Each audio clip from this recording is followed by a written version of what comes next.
నమస్కారం అండి.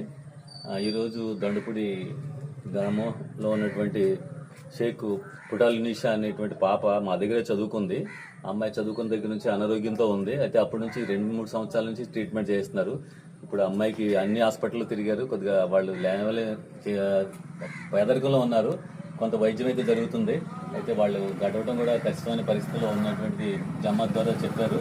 చెప్తే మేము కూడా అందరూ చూసి మన గుడ్ ఫ్రెండ్స్ చారిటీకి చక్రం గారికి ఆ మిగిలిన సభ్యులందరికీ తెలియజేయగా వారికి ఖచ్చితంగా ఒక నెలకు సరిపడగా గ్రాసం ఇద్దామని చెప్పేసి వారు ఈ రోజు రావడం జరిగింది. ఇక్కడ దూరం నుంచి వచ్చినటువంటి మిగిలినటువంటి సభ్యులందరూ కూడా దండపూడి జమాత్ తరఫున మిగిలిన సభ్యులందరి తరఫున వారికి ప్రత్యేకమైన కృతజ్ఞతలు తెలియజేసుకుంటున్నాము. ఎందుకంటే వాళ్ళకి ఆత్మాభిమానం ఎక్కువ, ఎవరిని అడగరు, పాపం ఇంట్లోనే ఉంటున్నారు. అయినప్పటికీ ఎవరిని సహకారాలు అడగలేదు. అయినప్పటికీ పక్కన వాళ్ళు చూసి వాళ్ళు దాంట్లో పెట్టడం జరిగింది.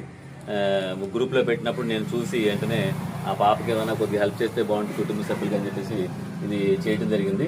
మిగిలిన వాళ్ళు ఎవరైనా ఉన్నట్లయితే ఆ పాపకి సహాయం చేసినట్లయితే ఆర్థికంగా కొంత వైద్యం చేయించుకోవడానికి అవకాశం ఉంటుంది. ఆ అమ్మాయి వయసు ఎంతమ్మ వయసు 22 సంవత్సరాలు.